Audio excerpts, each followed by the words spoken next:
रामपुर गांव में रमेश एक गरीब व्यक्ति रहता था। रमेश की माँ कुछ घरों में नौकरानी का काम करती थी और ऐसे ही पैसे कमाया करती थी। उन पैसों से ही रमेश अपना पेट भरता था। पर शारदा को इस बात का कभी बुरा नहीं लगता था कि उसका बेटा उसकी मेहनत पर ही निर्भर है। वो सोचती थी कि उसका बेटा खुश है। तभी एक दिन शारदा रमेश से कहती है, बेटा रमेश, आजकल मैं बहुत कमजोर हूँ, काम नहीं कर पा रही हूँ। उम्र हो गई है ना माँ, शायद इसलिए। अच्छा, मुझे शाम को चिकन चाहिए। चिकन ले आएंगी ना आप? अरे अरे, मैं जो कह रही हूँ उससे कोई फर्क ही नहीं पड़ता, बस खाने का पड़ा है। अपनी माँ का भी चिंता कर लिया करो। क्या तुम समझ नहीं पाते कि तुम्हारी माँ के मन में क्या है? क्या माँ, आज तुम ऐसे क्यों बात कर रही हो? बचपन से कभी इस तरह से तुमने बात नहीं किया, पर ऐसा आज क्यों कर रही हो? अब मेरी उम्र हो गई है मरने वाली। कितने दिनों तक तुम इसी तरह बैठे बैठे रहोगे? कोई काम तलाश क्यों नहीं करते? इतने दिनों तक लाड़ प्यार से बड़ा किया, पर तुम में कोई बदलाव नहीं आता। बचपन से अगर सही रास्ता दिखाई होती तो आज मैं इंसान बन गया होता। अचानक से अब तुम मुझे बदलने के लिए कह रही हो। कैसे बदलूं? कैसी बातें कर रहे हो तुम? मुझे बस यही कहना है माँ, मैं काम वाम नहीं कर सकता। मैं कोई काम वाम नहीं जानता, इसलिए आगे आपकी इच्छा। अच्छा, शाम को मुझे चिकन चाहिए ही चाहिए, मैं कुछ नहीं जानता।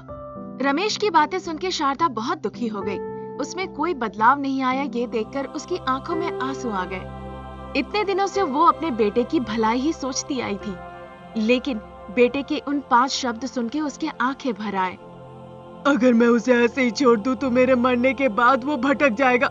मेरी वजह से बेवजह ही उसका जीवन खराब हो जाएगा। उसे घर पे बैठा के मैंने बहुत बड़ी भूल की है, इसलिए भगवान मुझे कभी माफ नहीं करेंगे। अभी तक तो उसकी अच्छे से शादी हो गई होती, पर वो भी नहीं हो पाई। माँ, तुम क्या बड़बड़ा रही हो? जल्दी जाओ, तुम्हारा काम का वक्त हो गया है। फिर देर से जाओगी तो वहाँ पे भी तुम्हें डांट पड़ेगी। ठीक है, मैं जाती हूँ। उस दिन शारदा काम पर जाती है। वो बहुत मेहनत करती है और घर वापस आती है। घर लौटते वक्त उसे चक्कर आता है और वो बेहोश होकर गिर जाती है। बेहोश शारदा को ऑटो ड्राइवर रविंद्र देख लेता है। शारदा के चेहरे पे पानी छिड़कता है और उसे उठाने की कोशिश करता है। शारदा उठकर हाथ जोड़ के रविंद्र को धन्यवाद कहती है। आप देखकर बहुत थकी हुई लग रही है। आपको देखकर मुझे बहुत दया आ रही है। बताइए कहाँ जाना है, मैं छोड़ दूंगा। मैं पास में ही रहती हूँ। देखकर आप भले इंसान लगते हैं। आपने कहा कि आप मुझे छोड़ देंगे। आपको धन्यवाद। ठीक है, आइए, मैं आपको छोड़ देता हूँ। रविंद्र शारदा को अपने ऑटो से घर छोड़ देता है। शारदा को देखकर ही रमेश गुस्सा से चिल्लाने लगता है, ये परवाह किए बिना कि वहाँ रविंद्र है। फिर वो कहता है, क्या माँ, देर क्यों की? मैंने कहा था ना तुम्हें चिकन ले आने के लिए। तुम लाई क्यों नहीं? ऊपर से ऑटो से आ रही हो। ऑटो में पैसे बर्बाद नहीं होते। पैदल आती तो कल के लिए हमारा कुछ पैसा बचता। अरे बेटा, तुम अपनी माँ से ऐसे बात करते हो, उसे भी बोलने दो। सड़क में बेहोश होके पड़ी थी, मुझे बुरा लगा इसीलिए घर तक उसे छोड़ने आया। पैसे लेके नहीं, मैं उन्हें मुफ्त में छोड़ा हूँ। और अपने माँ से थोड़ा प्यार से बात किया करो, इस तरह से रूखेपन से नहीं। अरे बुजुर्ग इंसान, मेरी माँ मेरी मर्जी, मैं कैसे भी बात करूँ। आप कौन होते हैं? अरे लड़के, ऐसी बात करोगे तो मेरा दिमाग खराब हो जाएगा। कुछ करना नहीं चाहता हूँ, इसीलिए चुप हूँ। मतलब क्या कहना चाहते हो? मुझे मारोगे मुझे? हाँ, मार के दिखाओ। मेरे ही घर में आए हो और मुझसे ही ऐसी बातें करोगे? नहीं बेटा, मैं बर्दाश्त नहीं करूँगा। मेरे मारने के बाद तो कोई जिंदा नहीं रहता। ऐसी बात है तो मुझे हरा के दिखाओ, मारो मुझे। रमेश ने रविंद्र की बातों पर गंभीरता से प्रतिक्रिया दी। उस समय रविंद्र को बड़ा गुस्सा आया। उसी पागलपन और गुस्से से रविंद्र उसे मारने जाता है। तभी अचानक रविंद्र को दिल का दौरा पड़ता है। दर्द वो बर्दाश्त नहीं कर पाता, वो छटपटाने लगता है। शारदा रविंद्र को पकड़ लेती है। माँ, मेरी हालत बहुत नाजुक है। मेरी बेटी अनामिका मेरा इंतजार कर रही होगी, मुझे वहाँ ले चलो। मेरे अलावा घर पे उसका कोई नहीं है, वो अनाथ हो जाएगी। क्या तुम उसे अपनी बेटी की तरह देखोगी? हाँ जरूर, अभी मैं अपने बेटे को भेजती हूँ आपकी बेटी को ले आने के लिए। अरे बाबू, रास्ते के चौथी सड़क पे किसी को भी पूछो, कोई रविंद्र का घर बता देगा। जाके उसकी बेटी को ले आओ। रमेश जल्दी वहाँ जाता है, रविंद्र की बेटी अनामिका को ले आता है। क्योंकि रविंद्र की मृत्यु होने वाली थी, इसीलिए रमेश और अनामिका की शादी करा दी जाती है। हल्दी का धागा बांधकर अनामिका से रमेश शादी कर लेता है। उसके बाद रविंद्र की मौत हो जाती है। समय के साथ साथ अब अनामिका अपने पिता रविंद्र के बारे में सोचना बिल्कुल बंद कर देती है। अब वो अपनी सासू माँ शारदा और अपने पति रमेश का देखभाल में लग जाती है। रमेश के बारे में उसे सब कुछ पता चल जाता है। रमेश को बदलने के लिए वो फैसला लेती है कि अब से वो अपनी सासू माँ को काम पर नहीं भेजेगी, बदले में वो काम पर जाएगी। सासू माँ, मुझे इस तरह घर पे बैठे रहना पसंद नहीं, इसीलिए मैंने अपने पिताजी का ऑटो चलाने का फैसला किया है। इस ऑटो ने मुझे पढ़ने में मदद की, अब यही ऑटो मुझे बचाएगा। अनामिका अपने पिता का ऑटो चलाना शुरू कर देती है। अपनी पत्नी को ऑटो चलाते देख रमेश को बहुत शर्म आती है। तब जाके धीरे धीरे रमेश में बदलाव आता है। अनामिका, मुझे माफ करना। माँ, मुझसे गलती हो गई। अब तक मैंने कोई काम नहीं किया, बस बैठा रहा। अब अगर मेरी पत्नी काम कर रही है, ये देखकर मुझे बहुत दुख हो रहा है। मुझे अपने आप से नफरत महसूस होती है। मैं कुछ जाके काम करना चाहता हूँ। रमेश काम करने के लिए खुद को तैयार कर लेता है। रमेश में बदलाव देखकर अनामिका और शारदा बहुत खुश होती है। तब से वो परिवार बिना किसी परेशानी के खुशी खुशी रहने लगता है। एक गांव में अनामिका और रमेश एक दंपति रहते थे। वो बहुत गरीब परिवार थे। रमेश जंगलों में लकड़ियां काटकर बेचा करता था हर दिन, और उन्हीं पैसों से वो अनामिका का देखभाल किया करता था। काफी दिन हो गए थे रमेश और अनामिका के शादी हुए, पर उनके कोई बच्चे नहीं थे। इस वजह से वो बहुत दुखी रहते थे। तभी एक दिन अनामिका कहती है, अजी, हमारी शादी हुए बहुत वक्त हो गया। हमारे परिवार की परिस्थिति भी अच्छी नहीं है। अगर आप एक दिन लकड़ियां ना बेचे तो उस दिन हमें भूखा रहना होगा। इस तरह से कब तक हम अपनी जिंदगी काटेंगे? कब आएगी हमारी जिंदगी में बदलाव? ओहो अनामिका, कल क्या होगा इसे लेकर तुम बहुत सोचती हो। इस पल को जीना सीखो। आज हम खुश हैं, ये हमारे लिए ज्यादा महत्वपूर्ण है। हर पल हमें खुश रहना चाहिए। हमेशा इस तरह से मुंह लटकाए बैठे रहोगी, दुखी होते रहोगी तो कैसे चलेगा। देखो और सीखो मुझसे, कैसे हमेशा जॉली और खुश रहना है। आपका क्या है, आपको तो दिक्कतों में भी आराम लगता है। आपके लिए तो हर दिन उत्सव भी है। अरे तुम्हें क्या हो गया? तुम इस तरह क्यों बातें कर रही हो? अजी, अब हमें बच्चे के बारे में सोचना चाहिए। बच्चे को देखकर मैं खुश हो जाऊंगी। तब तक ये समस्या चलती रहेगी। आप नहीं समझते हैं, आप तो बस अपने काम में व्यस्त रहते हैं।